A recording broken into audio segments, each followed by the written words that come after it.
함께 지어져 가는 교회라는 제목으로 하나님 말씀 함께 나누겠습니다. 오늘 세례를 받은 성도님들, 이제 하나님 교회의 외인이 아닙니다. 하나님의 교회 나그네도 아닙니다. 성도들과 동일한 하나님 나라의 시민이요, 하나님 나라의 권속, 하나님의 권속이라고 이야기를 합니다. 그런 하나님의 가족 공동체의 일원이라는 뜻입니다. 그래서 여러분 축하드립니다. 이제는 교회에서 외인이 아닙니다. 이 세례의 대상은 어린아이부터 차별이 없습니다. 마태복음 28장 19절로 20절에 보시면 예수님께서 친히 이 세례를 베풀라고 말씀하셨습니다. 그러므로 너희는 가서 모든 민족을 제자로 삼아 아버지와 아들과 성령의 이름으로 세례를 베풀고 내가 너희에게 분부한 모든 것을 가르쳐 지키게 하라. 볼지어다 내가 세상 끝날까지 너희와 항상 함께 있으리라 하시니라 말씀하셨습니다. 세례를 베풀고 영혼들을 세워가는 영적인 거듭남이 있는 아이가 우는 이런 공동체가 건강한 공동체, 우리 하나님 임마누엘 함께 하시는 공동체의 모습이다 볼 수가 있겠습니다. 그런데 이 교회는 고정되어 있지 않습니다. 함께 지어져 갑니다. 그 모습이 일정하지 않습니다. 그래서 오늘 세례 받으시고 유아 세례 받고 이러한 모습을 통해서 교회는 함께 지어져 가는 거죠. 그것을 우리가 함께 보았습니다. 21절 22절 말씀에 그의 안에서 그리스도 안에서 건물마다 서로 연결하여 주 안에서 성전이 되어가고 너희도 성령 안에서 하나님이 거하실 처소가 되기 위하여 그리스도 예수 안에서 함께 지어져 가느니라 말씀합니다. 성령께서 우리 안에 거하시고 함께 하시고 우리가 서로 연결되면서 그리스도의 몸을 이루면서 함께 지어져 가는 것, 이것이 교회라고 말씀을 합니다. 이러한 교회에 연결될 때 성령께서 그 교회에 역사하십니다. 에베소서 4장 3절 말씀 보시면 평안에 매는 줄로 성령이 하나 되게 하신 것을 힘써 지키라 말씀했습니다. 평안에 매는 줄, 평안의 띠로 성령님은 우리를 하나 되게 하세요. 그런데요, 이 교회가 세상에서 볼 수 있는 어느 조직과는 많이 다릅니다. 그러면 교회에 있는 사람들을 한번 생각해 보시지요. 하나 되기는 쉽지 않은 사람들입니다. 정말 다양한 사람들이 옵니다. 성별도 다르지요. 학력도 차이가 있습니다. 지식의 수준 차이가 있습니다. 지역도 다양합니다. 인종도 다양한 교회들이 세계에는 많이 있습니다. 이러한 교회는 갈등이 생기기 쉬운 조직 구조입니다. 만일 동질적인 사람들로만 구성되어 있다면 갈등이 적을 수가 있겠지요. 대학생 선교단체를 경험해 보신 분들은 기억이 있으시지요. 비슷한 연령대, 비슷한 사람들이 함께 모여서 관심사도 비슷합니다. 그러니까 하나 되는 것이 쉽습니다. 교제하기도 쉽습니다. 그런데요, 이 교회는, 지역교회는 참 다양합니다. 어린아이가 울기도 합니다. 어르신들이 노년의 성도들도 많이 있습니다. 그런데 이 공동체가 교회랍니다. 하나 되어야 한답니다. 쉬운 일일까요? 예수님 당시에도 유대인과 헬라인, 남자와 여자, 부한 자와 가난한 자, 많은 사람들이 함께, 귀족과 종이 함께 모여서 그리스도 예수 안에서 하나라고 이야기를 했습니다. 이렇게 이질적인 모임, 성령께서 평안에 매는 줄로 함께 하신다고 하는데 그러면서 우리에게 말씀하십니다. 그 공동체를 힘써 지키라 합니다. 그렇다면 여러분, 어떻게 그리스도의 몸된 교회를 힘써 지킬 수 있을까요? 저는 오늘 두 가지를 살펴보고자 합니다. 첫 번째는요, 싸우지 말아야 합니다. 한번 따라해 볼까요? 싸우지 맙시다. 네, 싸우지 말아야 합니다. 4장 2절을 한번 보시죠. 에베소서 4장 2절을 보시면 모든 겸손과 온유로 하고 오래 참음으로 사랑 가운데서 서로 용납하고 라고 이야기합니다. 그래서 평안에 매는 줄로 하나 되게 하신 그 공동체를 힘써 지키는 모습이 4장 2절에 나오는 모습이라고 볼 수 있습니다. 모든이라고 한 것은 철저함을 강조하는 표현입니다. 겸손해야 합니다. 온유해야 된다 그러죠. 오늘 유아 세례 받은 온유가 여기 있네요. 이 온유 꼭 기억해 주세요. 온유, 오래 참음과 사랑 가운데서 서로 용납하라고 말씀합니다. 다른 말로 하면 이것이 부족할 때 교회는 싸울 수가 있습니다. 워낙 이질적이기 때문이죠. 다양한 사람들이 모였기 때문입니다. 싸우게 되면 하나됨을 지키기가 너무나 어렵습니다. 저는 지금까지 여러 교회를 섬기고 사역하면서 부흥하고 성장할 때, 건강할 때의 모습을 저는 기억합니다. 그 모습의 공통점이 무엇이냐면요, 싸우지 않았다는 것입니다. 왜요, 목사님? 교회에 힘든 일이 있지요? 갈등할 일이 왜 없겠습니까? 다양한 사람들이 많이 모여있지 않습니까? 그런데요, 싸우지 않을 때 그 교회가 건강하게 성장하고 성숙했던 것을 저는 경험했습니다. 부흥하고 성장할 때의 모습입니다. 왜 그럴 수 있었을까요? 아무리 힘들어도, 아무리 어려워도 겸손과 온유와 오래 참음과 사랑 가운데 서로 용납하는 신앙의 선배들이, 영적인 부모들이 그런 공동체에는 든든하게 자리 잡고 있었기 때문입니다. 쉽지는 않으셨겠지요.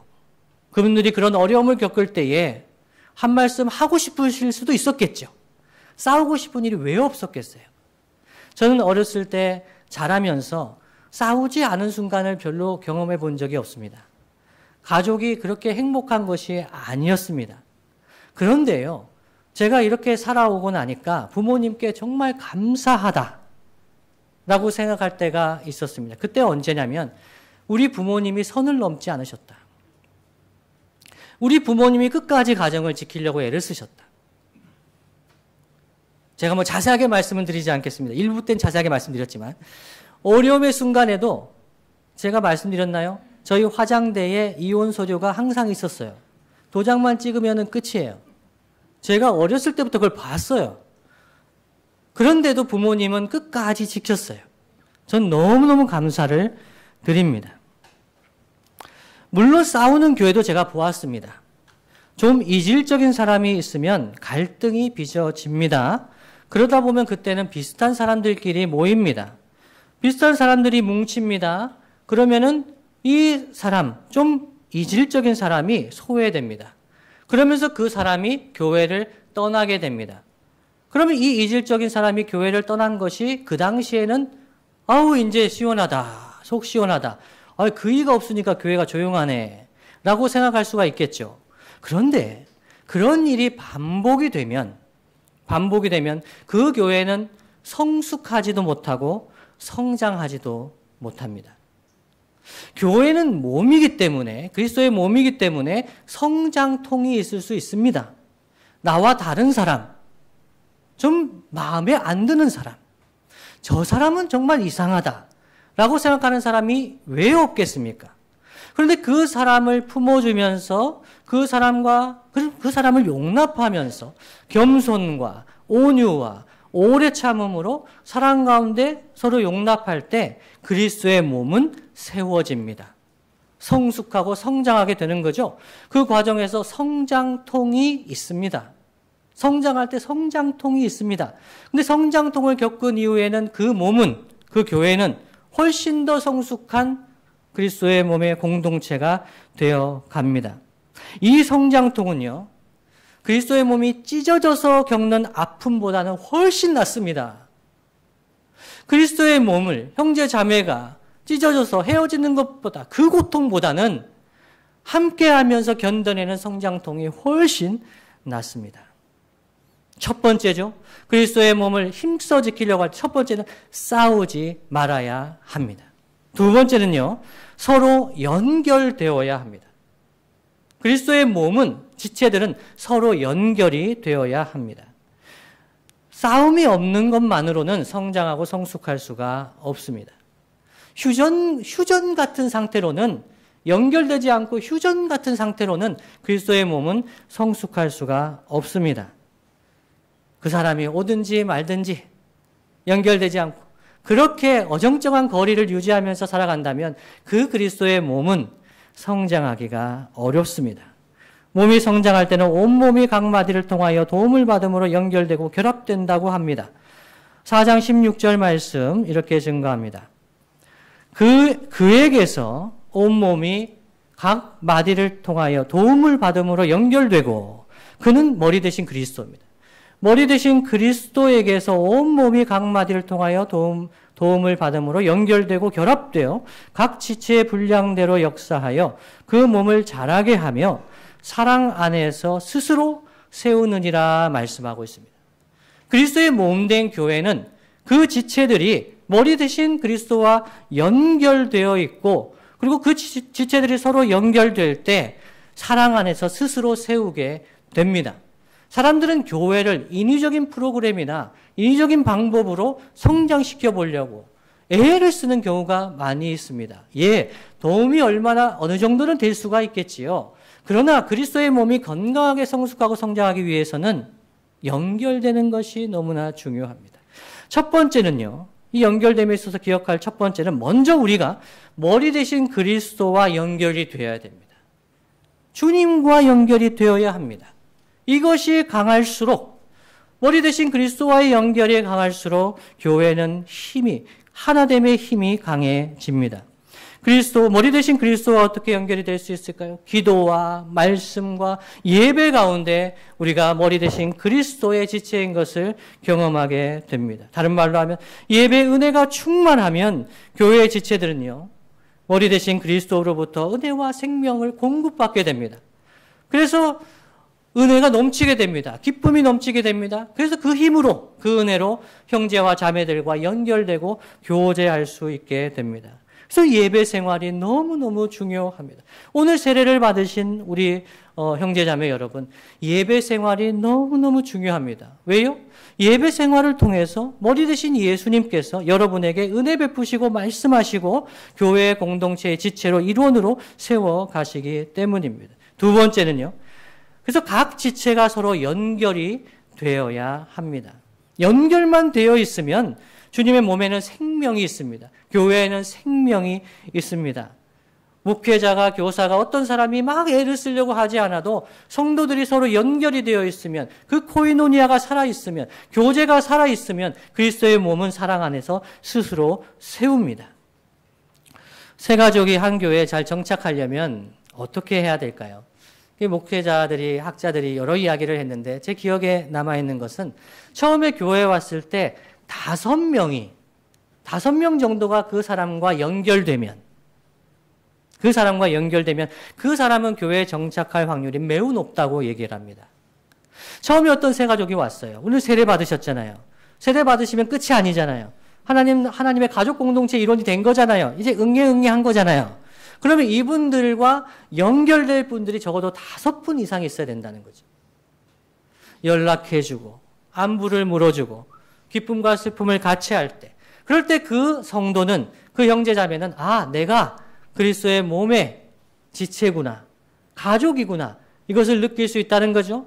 교회의 성도인데, 교회의 일원인데, 연락하는 사람이 5명이 안 되는 거예요. 너무 외로운 거죠. 올 때마다 나는 외인이구나, 나는 나그네구나, 이런 마음이 든다면 그 교회는 사랑 안에서 스스로 세울 수가 없습니다. 연락하고 만나는 것, 교회를 세우는 데 중요한 것입니다. 그러나 이것이 교회에 일어나는 것 쉽지 않습니다. 여러분, 형제와 자매로 나누어져 있잖아요. 배운 사람이 있는 반면 안 배우신 분도 있어요. 못 배우신 분도 있어요. 특정 지역을 얘기하면 안 되는데, 전라도와 경상도로 대표되는 지역적인 차이가 있는 분들이 있잖아요. 달라요. 서울 출신과 지방 출신도 다릅니다. 부자와 가난한 자들, 외국인과 한국인, 그리고 장애인과 비장애인, 교인과 교회 밖의 사람들, 교회는요, 이질적인 사람들의 만남이 이루어지는 곳입니다. 연결이 되는 곳입니다. 동질적인 사람만 찾아다니면 그 교회는 건강하게 성숙할 수가 없습니다. 사랑 안에 스스로 세울 수가 없습니다. 사람이 좀 늘어난다고 해서 착각하지 마십시오. 우리 교회는 1000명이라고 10,000명이라고 그 교회가 그리스도의 몸인지를 알 수 있는 증거 중에 하나는 정말 이질적인 사람들, 세상 밖에, 교회 밖에서는 만나서 교제할 수 없을 것 같은 사람들, 그 사람이 이곳에서 그리스도 안에서 성도의 교제를 나눌 수 있느냐, 그것을 보면 그 교회가 얼마나 건강한지를 우리는 알 수가 있습니다. 그렇다면 여러분, 어떻게 이렇게 다른 사람들과 연결될 수가 있을까요? 취미를 같이 하는 것 좋습니다. 도움이 됩니다. 그리고 또 뭐가 도움이 될까요? 식사를 같이 하는 것 도움이 될 수 있습니다. 연락을 자주 하는 것 도움이 될 수가 있습니다. 그러나 우리가 정말 이질적인 사람들과 하나라는 것을 체험할 수 있는 정말 중요한 조건이 있는데 그것은 예수님의 보혈입니다. 예수님의 피, 예수님의 보혈이 우리를 하나 되게 하는 것을 증거합니다. 우리가 어떻게 하나가 될 수 있을까요? 아무리 봐도 동질적인 것이 많이 보이지가 않습니다. 그런데 우리가 그리스도 예수 안에서 한 피를 받은 사람들이다. 아버지가 한 분이시다. 하나님이 주 예수님의 피로 우리를 가족을 삼으셨다. 형제와 자매가 되었다. 이것이 우리가 수많은 이질적인 것을 극복할 수 있는 기본적인 조건입니다. 이것을 공적으로 확인하고 고백하는 자리가 성찬 예식입니다. 성찬 예식에 우리가 함께 참여합니다.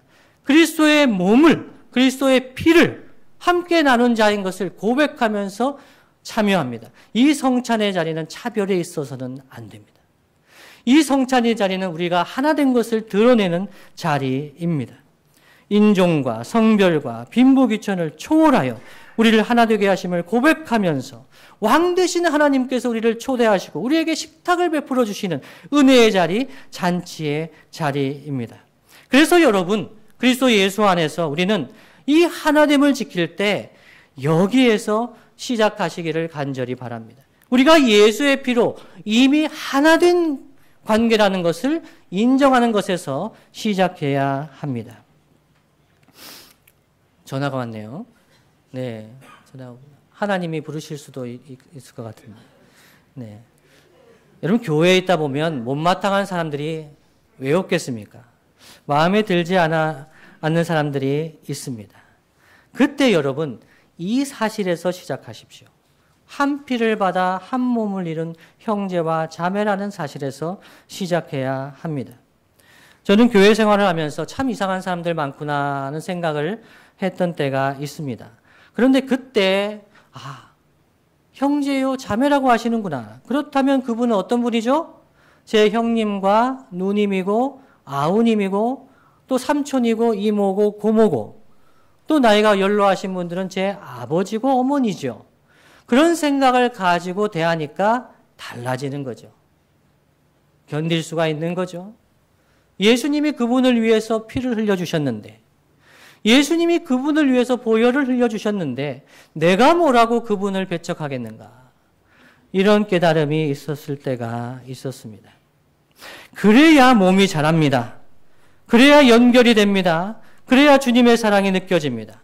그래야 사랑 안에서 스스로 세우게 됩니다. 어떤 유명한 목사님이 교회 밖의 일로 많이 바쁘셨다고 합니다. 실제 있었던 일입니다. 그래서 교회 일을 소홀히 하시니까 권사님들이 못 견뎌가지고 화가 난 겁니다. 그래서 목사님을 불렀습니다. 한마디 해야 되겠다. 왜 교회 밖의 일만 이렇게 열심히 하시느냐? 그래서 불렀습니다. 그런데 목사님이 오셔서 한 말씀 하셨는데 권사님 마음이 눈 녹듯이 녹아버렸다는 거예요. 뭘까요? 1부 때는 마치시더라고요. 뭘까요? 목사님이 권사님들께 네, 아시면서 대답 안 하시는 거죠? 네. 누님들 화 푸시라요. 그랬을 때. 누님들 화 푸시라요. 그 이야기를 듣고 권사님들이 마음이 다 녹았다는 거예요. 동생이잖아요. 누님이고요. 교회는 이런 곳입니다. 세상 대하듯이, 사람들 대하듯이 하는 곳이 아니죠. 주님의 피로 한 피 받아 한 몸이로 형제요 자매들이에요. 그래서 모든 겸손과 온유로 사랑 가운데 오래 참고 사랑 가운데 서로 용납하는 공동체가 주님의 몸된 교회입니다. 말씀을 마무리하겠습니다. 주님이 사랑하시는 성도 여러분, 코로나19로 인해서 흩어지고 소원해진 이후로 아직까지 우리와 연결되지 못한 지체들이 있습니다.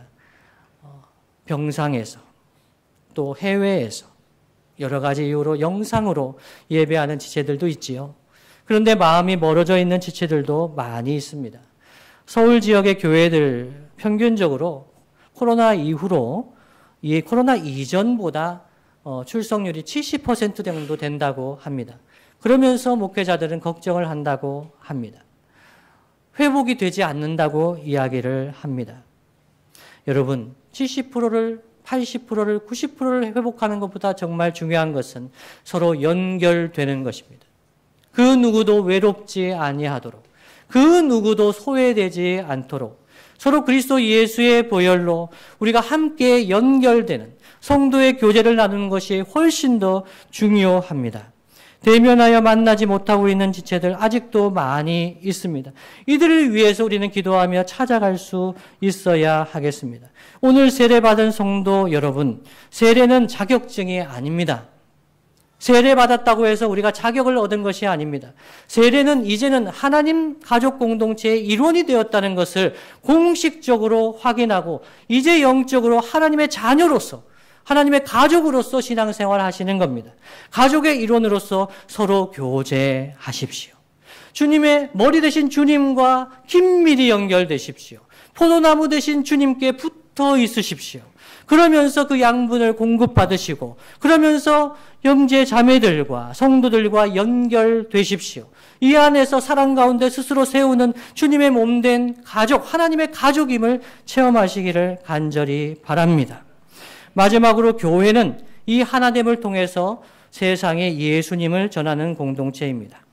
요한복음 17장 21절 말씀이 이렇게 증거합니다. 예수님의 기도입니다. 아버지여, 아버지께서 내 안에 내가 아버지 안에 있는 것 같이 그들도 다 하나가 되어 우리 안에 있게 하사 세상으로 아버지께서 나를 보내신 것을 믿게 하옵소서. 아멘. 주님이 대제사장적인 기도를 하시는 거예요. 십자가 지시기 전에. 그 제자들, 성도들 위해서 기도하시는 거죠. 그들도 다 하나가 되어 우리 안에 있게 하사 삼위 하나님의 그 삼위일체 하나님의 교제 가운데 있게 하사 세상으로 아버지께서 나를 보내신 것을 아버지께서 예수님을 이 땅에 보내신 것을 믿게 하옵소서 말씀합니다. 다른 말로 하면 교회가 분열되고 교회의 성도의 교제가 사라지고 교회가 성도들이 주님과 연결되지 않고 성도들이 연결되지 않으면 이 교회를 통해서 주님이 전해지지 않는다는 것입니다. 사람들이 교회에 올지는 모릅니다. 전도돼서 올지는 모릅니다. 와서 신앙생활할 때 하나님의 가족을 경험하지 못합니다. 하나님의 나라를 경험하지 못합니다. 사랑 안에서 스스로 세우는 그리스도의 몸을 경험하지 못합니다. 그러면 예수님이 전해지지가 않습니다. 그래서 하나님의 나라, 사랑 안에서 스스로 세우는 하나된 공동체, 함께 지어져가는 공동체를 굳게 지키는 것은 너무나 중요합니다. 주님 다시 오실 때까지 이 교회를 힘써 지키는 저와 여러분 되시기를 예수님의 이름으로 축복합니다.